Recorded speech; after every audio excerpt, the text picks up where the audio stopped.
Subhanallah walhamdulillah wala ilaha illallah Allahu akbar Allahu akbar wala hawla wala quwwata illa billahil aliyyil azim.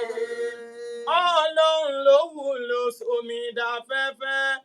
Àṣẹ Olúwa lọ́run fìdè sánmọ̀. Àṣẹ Olúwa mi ló mẹ́dá dúró. Ọlọ́run tó ní wá àwa fún wa wí.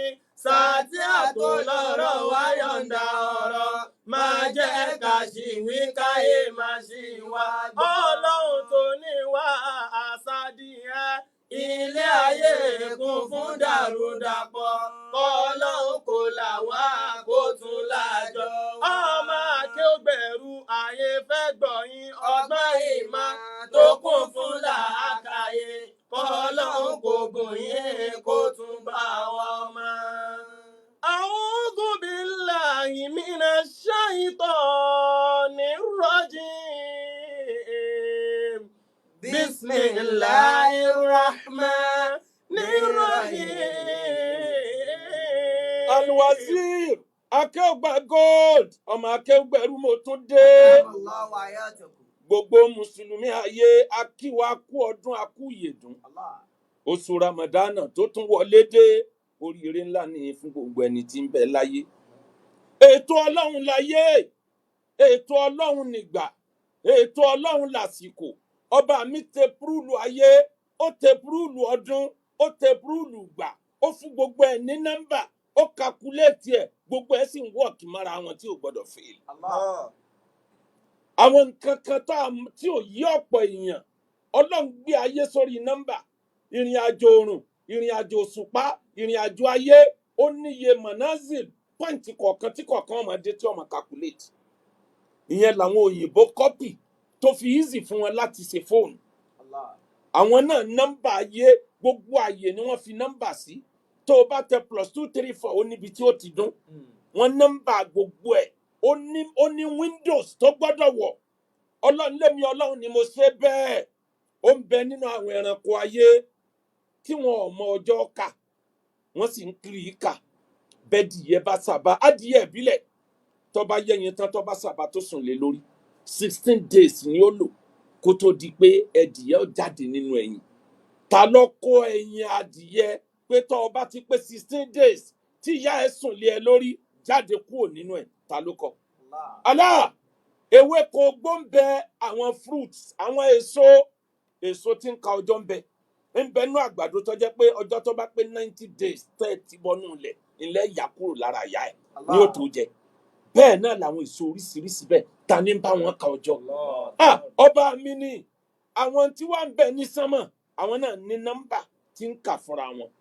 Ọlọ́run sọ nínú Al-Qur'an a'udhu billahi minash shaitonir rajim bismillahir rahmanir rahim wa shamsu tajri li mustaqarrin laha. Dhalika taqdirul azizil alim. Allah. Wal qamara qaddarnahu manazila hatta 'ada kal'urjunil qadim. La shamsu yanbaghi laha an tudrika al-qamar. ولا ليل السابق النهار وكل في فلك يسبحون. Ọba mi ní bó ṣe rí nìyẹn wàsàmùsù tẹ́jú ní mustaqarrillah.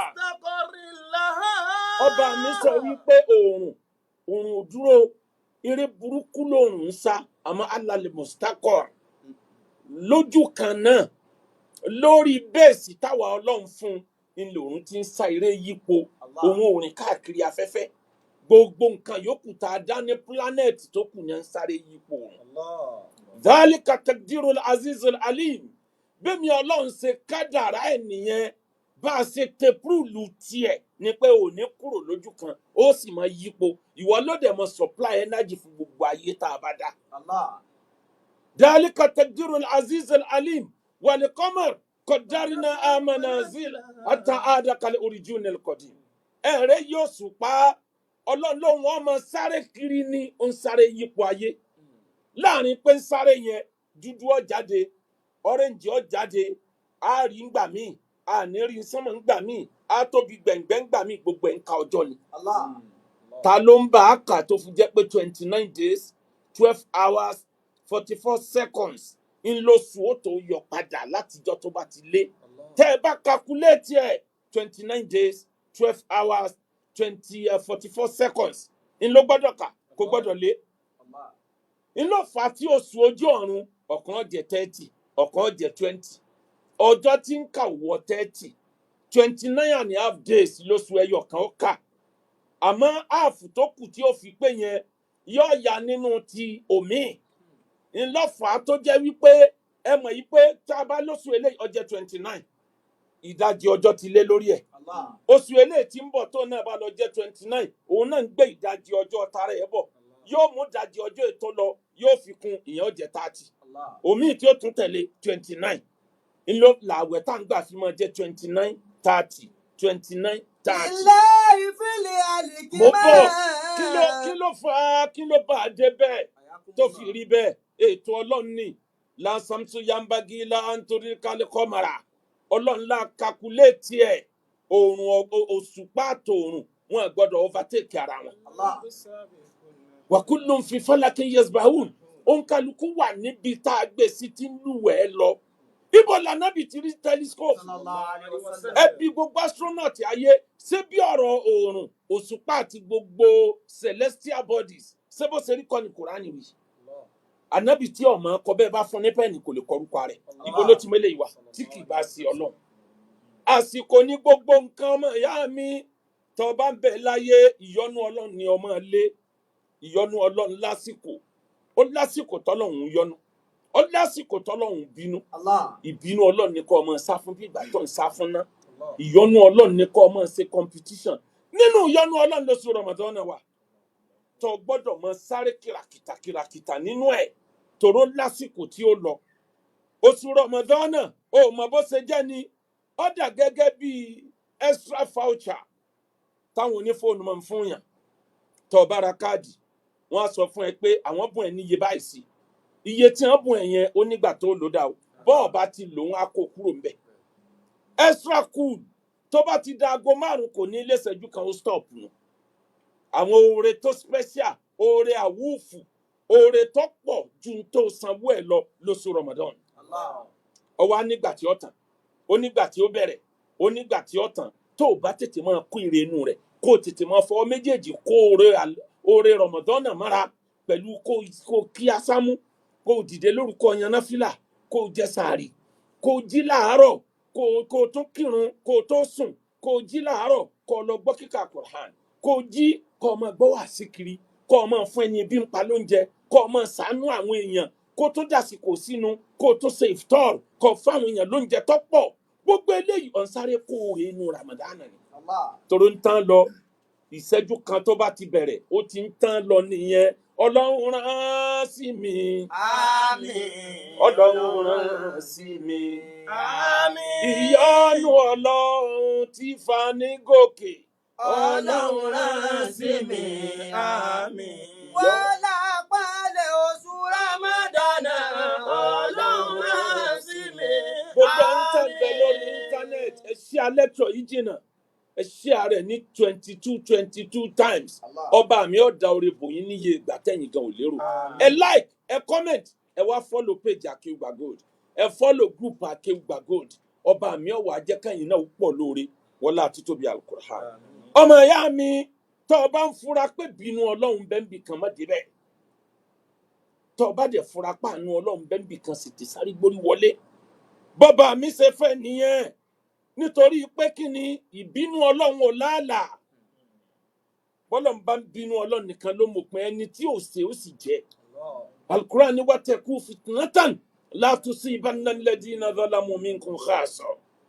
Ẹ bẹ̀rù àdánwò tí ò ní débẹ̀ ni ọba fọwọ́ fà nìkan mọ́. Ẹni tí ò ṣe ń bẹ̀ ó jẹ́.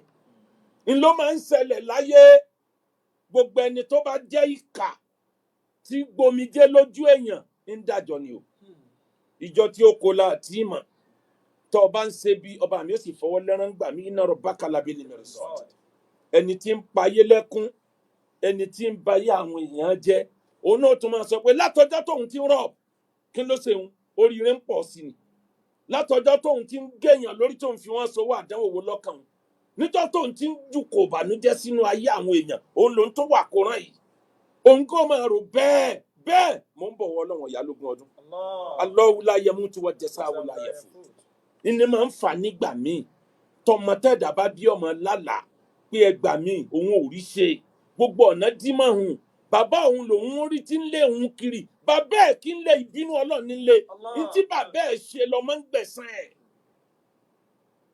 wọ́n ka Kùránì àìmọye fẹ́ lómi wọ́n gbé lómi káàkiri gbogbo òkè àwọn oní kírísítẹ́nì àbálọ àbábọ̀ zero náà ni ó bàbọ̀ kí ló kó bá kádàrá ẹ̀ bàbá ni kò yẹ ní ìyọ́nú Ọlọ́run ó lásìkò ìbínú Ọlọ́run ó lásìkò ọlọ́mọdé àbá wọn pinnu ìbínú ẹ̀ ń bẹ nú èèyàn tọ́jọ́ ọkú rẹ̀ ò tí ì pé ó mọ̀ pé èèyàn lè kú síwájú ọjọ́ ọkú ẹ̀ lọ́mọ wa sọ pé bọ́jọ́ mi ò pé o mi ò ní kan ju rọrùn òun ṣe tíátà lọ́wọ́ Ọlọ́run sọ́nù Suratul Fatir kí lọ́ba mi ti wí. Wallahu khalaqakum Quran chapter 35 verse 11 Ọlọ́run lémi Ọlọ́run ni mo dá yín ní erùpẹ̀ o. Thumma min nutfatin. La erùpẹ̀ ni mo change to the sperm. Thumma ja'alakum azwajan. Ọlọ́run lémi ni mo ṣe yín lóníranran ọkùnrin àtobìnrin. Wa ma ta'milu min untha wa la tad'u illa bi'ilmihi. Oyún kan ò ní dúró kó tó oyún tí ó pè é kó tó wáyé.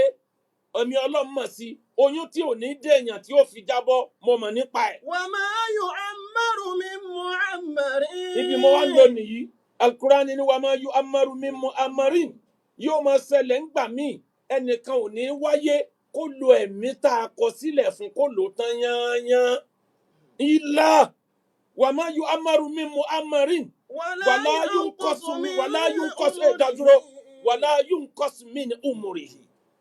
Ọlọ́run wá gbé ti yunqasu ó gbé wá ní fa'ilu majhul àmẹ́ni tó ṣe é Ọlọ́run ní ẹnìkan wà níbẹ̀ kó jẹ́ pé ọjọ́ tá a kọ sílẹ̀ fún pé yóò lò láyé á wà á dínkù 100 la kọ á gẹ̀kù sí 40 àníjí ó lò tó bẹ̀ mọ́ Ọlọ́run wá ní illa fi kitabin àfi kó wà nínú tírà kan Ọlọ́run mú yẹn wá ní nákìrà ó yàtọ̀ sí kitabul mubin tírà kádàrá tí táwọn màláìka mọ̀ ó ní kitabul mubin èyí tí ń bẹ́ ń tòsí báyé lágbájá ó sì rí ni àmọ́ kan bẹ tọ́jọ́ pọ́dọ̀ Ọlọ́run nìkan lọ́mọ̀ Ọlọ́run ló mọ̀ pé kádàrá yìí ó yí ní tí ó yí kádàrá yìí ni tí ò fi ní pẹ́ láyé ó wà nínú àkọsílẹ̀ Ọlọ́run wá ní inna dhalika ala Allahi yasir that is very easy for me it's very easier for Almighty Allah than kẹ́dà ó ló tiẹ̀ pé ìbínú Ọlọ́run ní mọ́lọ́run gé ọjọ́ orí èèyàn téèyàn bá ń da ayé rú tí ń ba ayé jẹ́ kò ní dàgbà láyé kódà ó máa ń ṣẹlẹ̀ nígbà míì táksídẹ̀ǹtì ó ṣẹlẹ̀ ó lè jẹ́ pẹ́yọ ẹnìkan la kádàrá pé yọ lọ á ti àwọn yòókù tẹ̀lé ẹjọ́ máa lọ wọ́n bó lórí ibú rìn wọ́n sorí ibú àwa bó lórí ire rìn a sorí ire nínú orí ire tá a bá rìn lóṣù Ramadana wà Ramadana dé oṣù kẹ́ Ramadana dé oṣù gẹ̀ Ramadana dé oṣù ayọ̀ Ramadana la wá bẹ̀rẹ̀ yìí Ànábì ní man soma Ramadan ihmanan wa ihtisaban gufira lahu ma taqaddama min dhanbihi.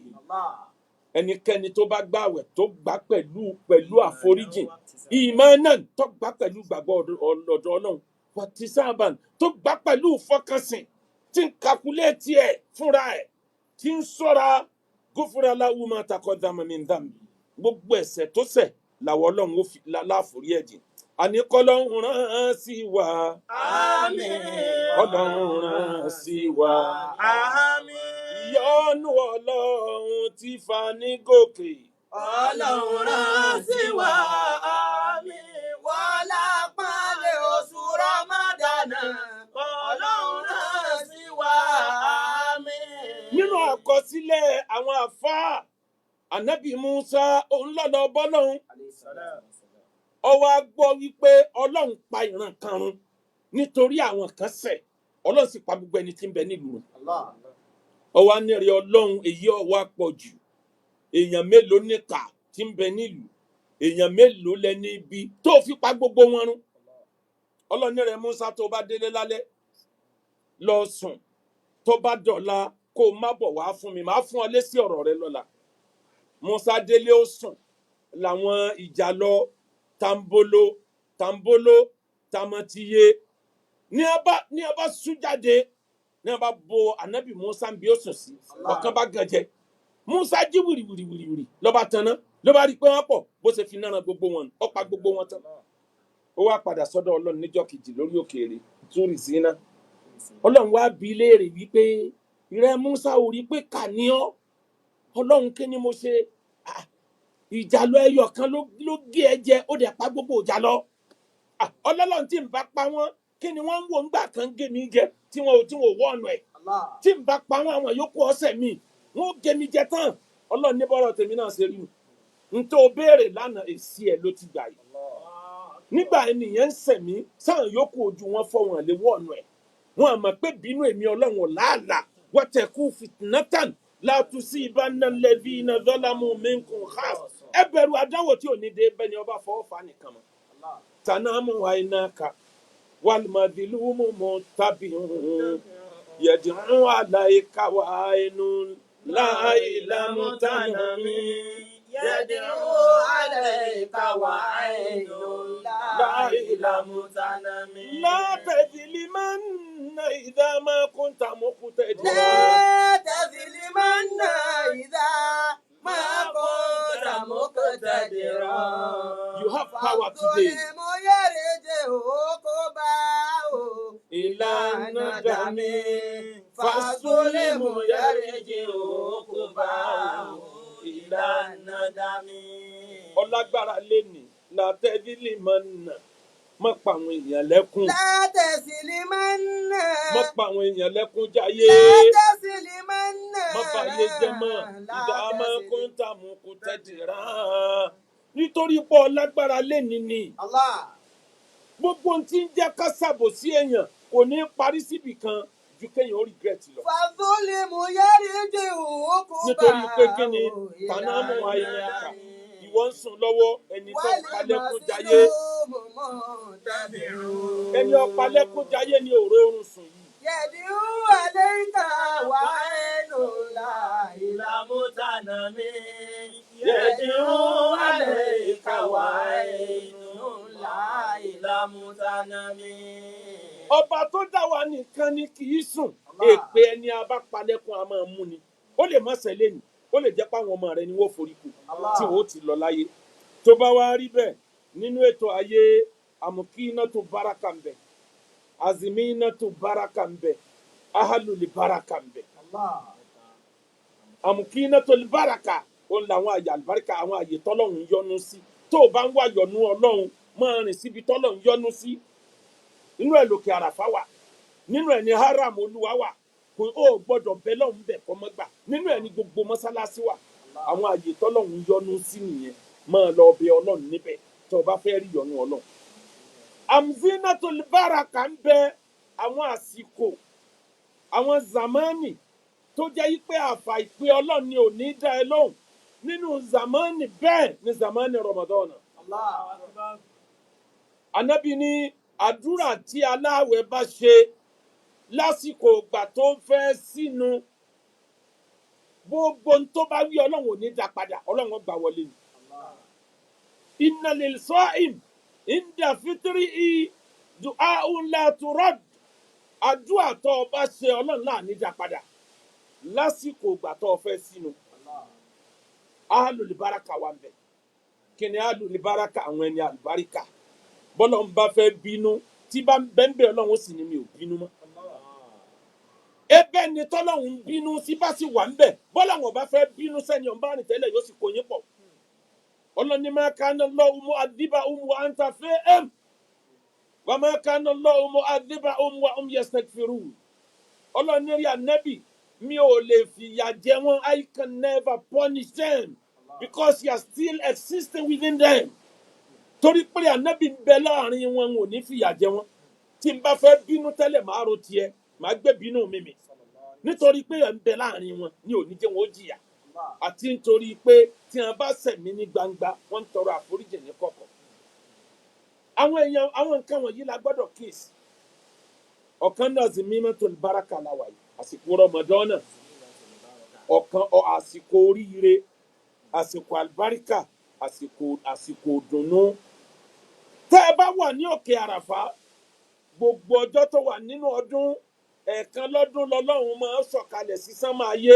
ó wà nínú àdínsù sahih lọ́jọ́ àràfá ọlọ́run sọ̀kalẹ̀ wá sí sánmà ayé sánmà àkọ́kọ́ yóò máa wá fi àwa alálàájì yóò máa fi wá yangàn pẹ̀yìn màláìkà tẹ́ni má dá wọn jọ sí ẹ̀rí ẹ̀ẹ̀kan péré ni lọ́dún kan. màláìkà jìbìrìlù ẹ̀ẹ̀kan péré làárọ̀ òun náà níṣẹ́ pàtàkì wá sáyé. tanazzalul malaikatu warruhu fiha lóru Lailatul Qadri jìbìrìlù ni ó lídì gbogbo màláìkà wáyé ní oṣù Ramadan náà ni tí wọ́n máa wá sọ fún wa pé sàlámù ni ìyá àtàmọ́tòlá ẹlẹ́fọ́jì wọ́n máa wá tọrọ àlùbáríkà fún wa wọ́n máa tọrọ ìbùkún fún wa lọ́dọ̀ ọlọ́run. ọlọ́run rán sí mi. Àmín Ọlọ́run rán sí mi. Ìyọ́nú Olúwa mi ti ń gbé ní dókè. Ọlọ́run rán sí mi. Wọlá pọ́nlé oṣù Ramadan. Ọlọ́run rán sí mi. Al-Qur'an ní sábìkú ila magfiratin min rabbikum wa jannatu arduha samawatu wal ard. ọlọ́run ní ẹ ṣe competition sàbíkù ẹ ṣe musabaka ẹ sáré ó lè síwájú mi èmi kọ́ ọba mi wájú tọ́rọ̀ bá ti di pé ra foríjì ọlọ́run ẹ compete tí wọ́n bá gbààwẹ̀ mọ̀ ṣe tí ọba aláwẹ̀ nínú jẹ́ ìwọ ọ̀já láwẹ̀ nínú tàn àlọ́ tá a bá nínú tàn ẹ̀sìn wọn lárábìnrin kan kì í ṣẹlẹ́sìn Islam ó wá rí ọmọ ẹ̀ lọ́sàn-án àwẹ̀ lọ́mọ rẹ̀ bá ń jẹun níta gbangba ìyá ìwà lu ọmọ yìí ó ní rí ọmọdé yìí bó o bá bẹ̀rù àwọn mùsùlùmí ó sì bẹ̀rù ọlọ́run wọn tó ṣàpọ́nlé fóṣù yìí ó sì ń jẹun níta gbangba ó sì ń fara ní mùsùlùmí ó bẹ̀rù ọlọ́run.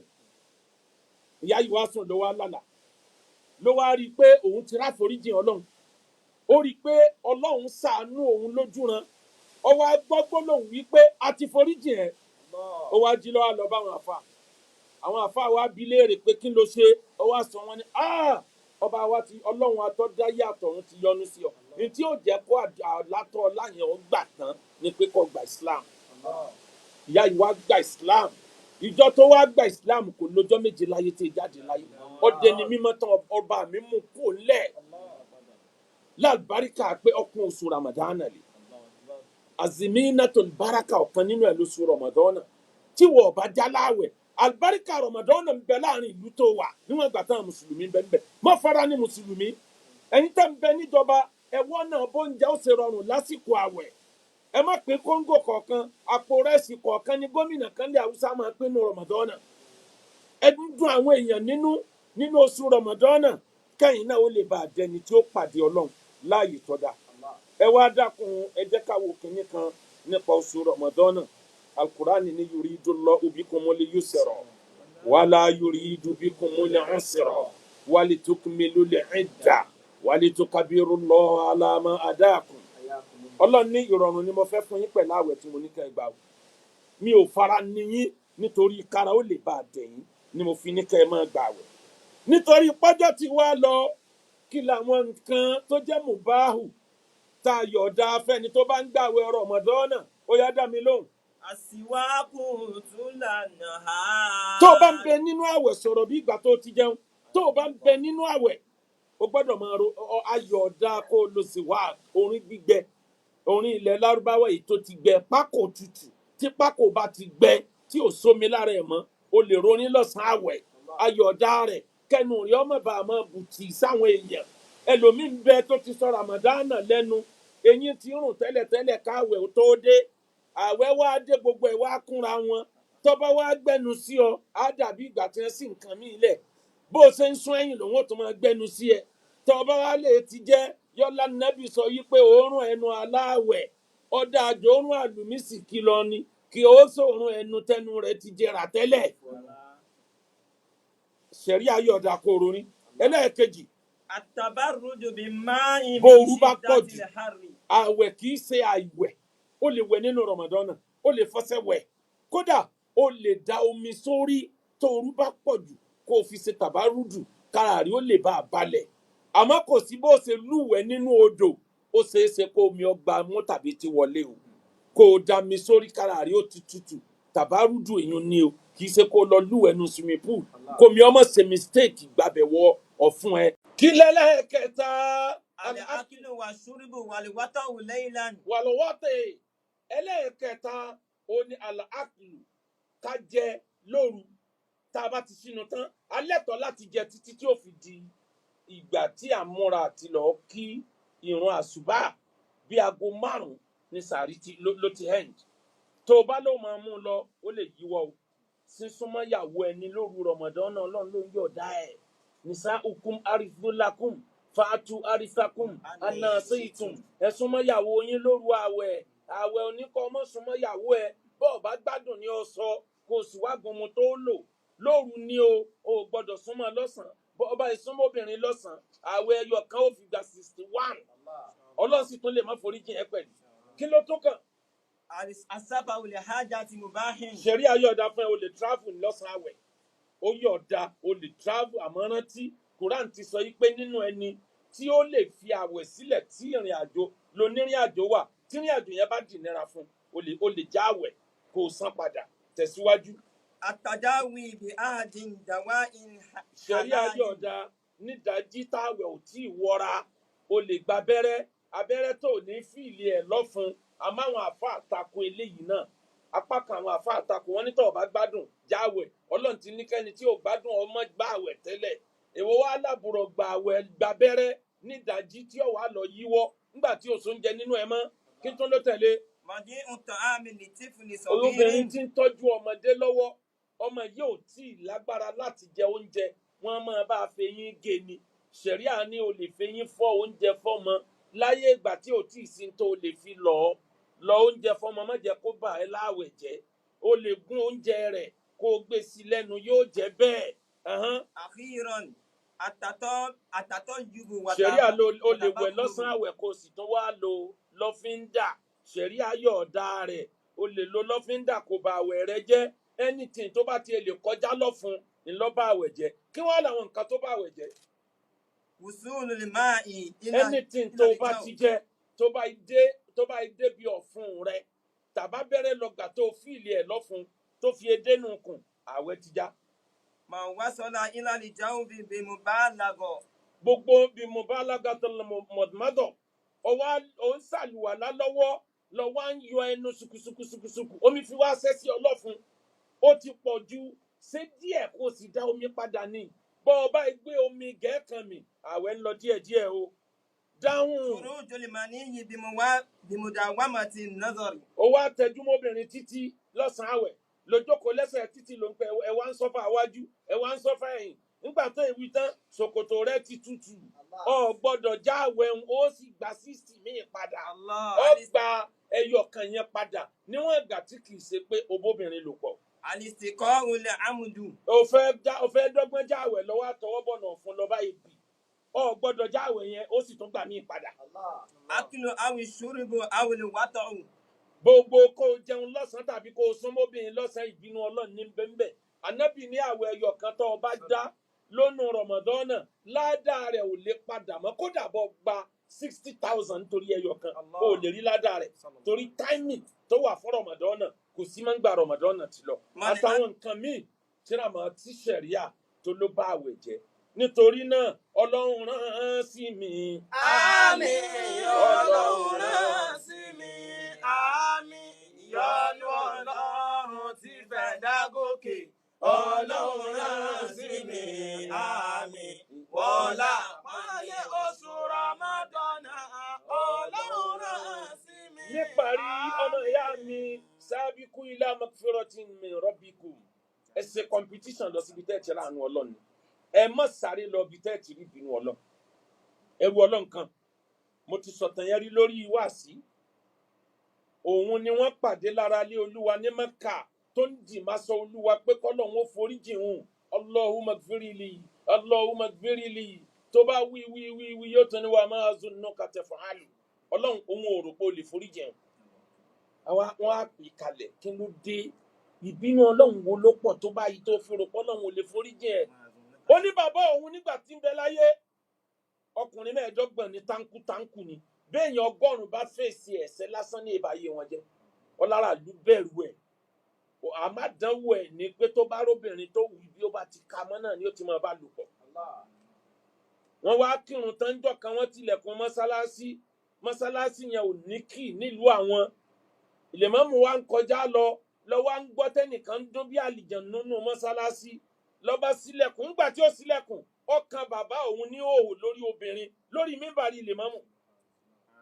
ìlèmọ́mù wa ní lágbájá àfìgbà tó ṣe tó fi rí ọlọ́run fín bẹ́nìkan ọba lè mú ẹ ọlọ́run ó mú ẹ o tẹ́nìkan ọba lè mú ẹ ọlọ́run ó rí ọ mú ọ o bẹ́nìkan ọba lè mú ọlọ́run ó mú ọ ó ní bàbá òun ti wá gbàgbé ó lọ́dún 10 kọjá kò sí tó ṣe bàbá òun ó lọ́mọ 7 ẹ̀sìn bàbá òun bí onígbà tó yá àwọn kan ṣàdédé rí pé àkọ́bí rẹ̀ ya wèrè wọ́n tọ́jú wèrè yìí títí wèrè yìí ọ̀gbádùn tó fi kú láàrin ọdún kan ní ló fi ṣe wèrè nísìn wá ń jókòó sẹ́nu ọ̀nà ilé bàbá ẹ̀ tí fi bàbá ẹ̀ ṣẹ̀sìn ìbànújẹ́ yìí pọ̀ fún bàbá yìí ó ní gbò tó di déédéé ẹlẹ́ẹ̀kejì ìgbà títà kọ́kọ́ ṣẹlẹ̀ ọmọ kejì náà tún ya wèrè wọ́n wá kàkúlẹ̀tẹ̀ wọ́n rí pé déédéé ọjọ́ tó bóbìnrin sùn nínú mọ́sálásí déédéé tíjọ́ làwọn ọmọ rẹ̀ ń ya wèrè ó fi wá dórí ọmọ kẹta ọmọ kẹrin nígbò dọmọ ẹlẹ́ẹ̀karùn ìbànújẹ́ ló pa bàbá yìí inú gbòm bàbá yìí kú sí ọlọ́run fi ráre ó ti ń jẹrà kan tó mọ ibi tó kú sí ọmọ yìí ní lẹ́yìn ìgbà bàbá òun kú tán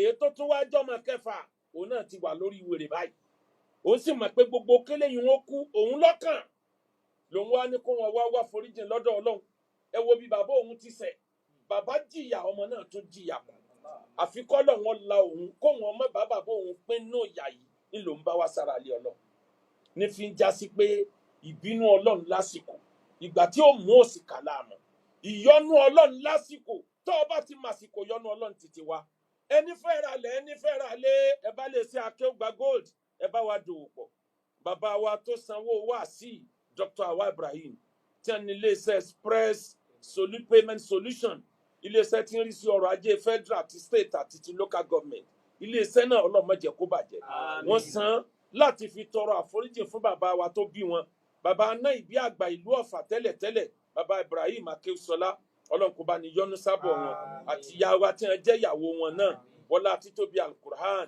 bàbá náà ìbí dọwọ́ rẹ̀ Ibrahim wọn dọwọ́ rẹ̀ Akéwùsọlá dọwọ́ rẹ̀ ọlọ́run má jẹ wọ́n níyà à ń bẹ̀ ẹ́ Olúwa.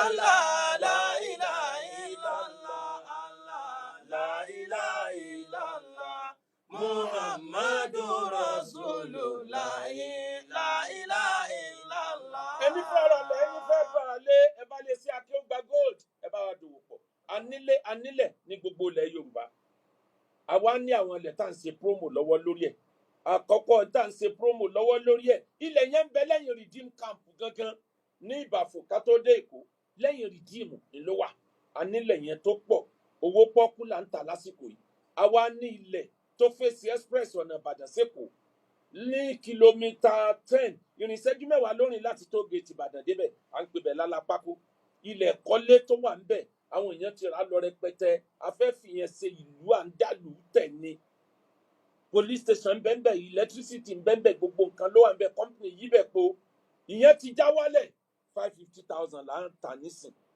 eléyìí tó jẹ́ ilẹ̀ farmland ilẹ̀ oko àti ilẹ̀ company industrial tó wà ń bẹ̀ ìyẹn náà 1.5 là ń ta éka kan tẹ́lẹ̀ òun ti di 850,000 naira àtúnwá nìkan lẹ́yìn ẹ̀ òun wọnú díẹ̀ àmọ́ táàrò òdùlé débẹ̀ 500,000 naira lọ́nà Ìbàdàn sí Ṣẹ̀yìn a ní farmland ń bẹ̀ buy 1 acre get 1 acre fi oúnjẹ cheap bàjẹ́ ọ̀nà Ṣẹ̀yìn sí Ṣẹ̀yìn ọ̀nà Ṣẹ̀yìn sí Ṣakí àtúnìkan bẹ̀ náà àwa láwọn ilẹ̀ nígboro nílẹ̀ tó jọjú ní gbogbo ilẹ̀ Yorùbá ẹni fẹ́ lọ àràfà rọrùn tẹ̀tẹ̀lé lè ṣe Akéwùgbà Gold àràfà ọdún yìí ó dùn torí yóò kún ìwọ náà tètè sanwó àwọn tí wọ́n ti gbowó wọn àyè wọn tó ṣẹ́kù tètè fìlẹ̀ up umura ọdún yìí pẹ̀lú ògo Ọlọ́run àgbèrà tí Ramadan bá ti di 16 sí 17 ńlá àgbèrà gbogbo ọjọ́ tá a lò ní umra ọ̀sẹ̀ méjì péré ni òun kálukú sì darí wálé ẹni ó bá wù yóò gbàbẹ̀ dé Dubai wọ́n á lọ sọdún ní Dubai fún ọjọ́ mẹ́ta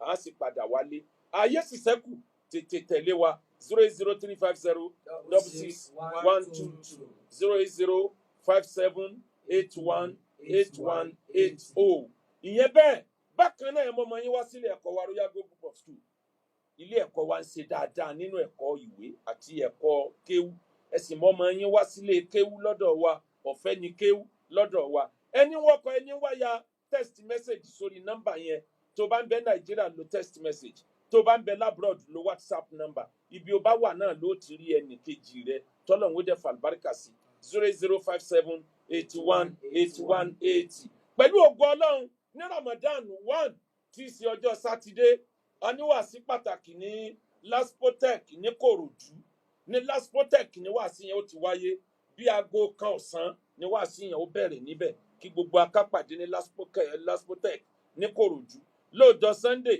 aníwàásí Monday Tuesday Wednesday ó fi wá di Thursday tí Thursday yẹn àwọn ìjọ bàbá wa Tinubu tí wọn jóbìnrin wọn láwọn fẹ́ gbọ́ wàásí a fẹ́ ṣe wàásí fún wọn nílùú Ìbàdàn tàwọn nìyẹn níjọ́ yẹn kan náà ogun pa àwọn tí ń ta red made lógun pa nílùú Ìbàdàn á tún ṣe wàásí fún wọn bí ó ṣe máa lọ lójoojúmọ́ nìyẹn títí dẹ̀yìn títí dínú Ramadan àìyìn Ramadan kọ́lọ́hún ó ṣe nírọ̀rùn fún wa akéwùsọ látà ní bàbá ìdùnnú àwa Ibrahim ta ní kò ní rárẹ̀ Ọlọ́run tó dẹ̀yìn kò ní mú ní mẹ́yìn ẹni bá fẹ́ mẹ́yìn kò ní rí mú ẹ̀mí gígùn Olúwa bá wa fún yín àlàáfíà.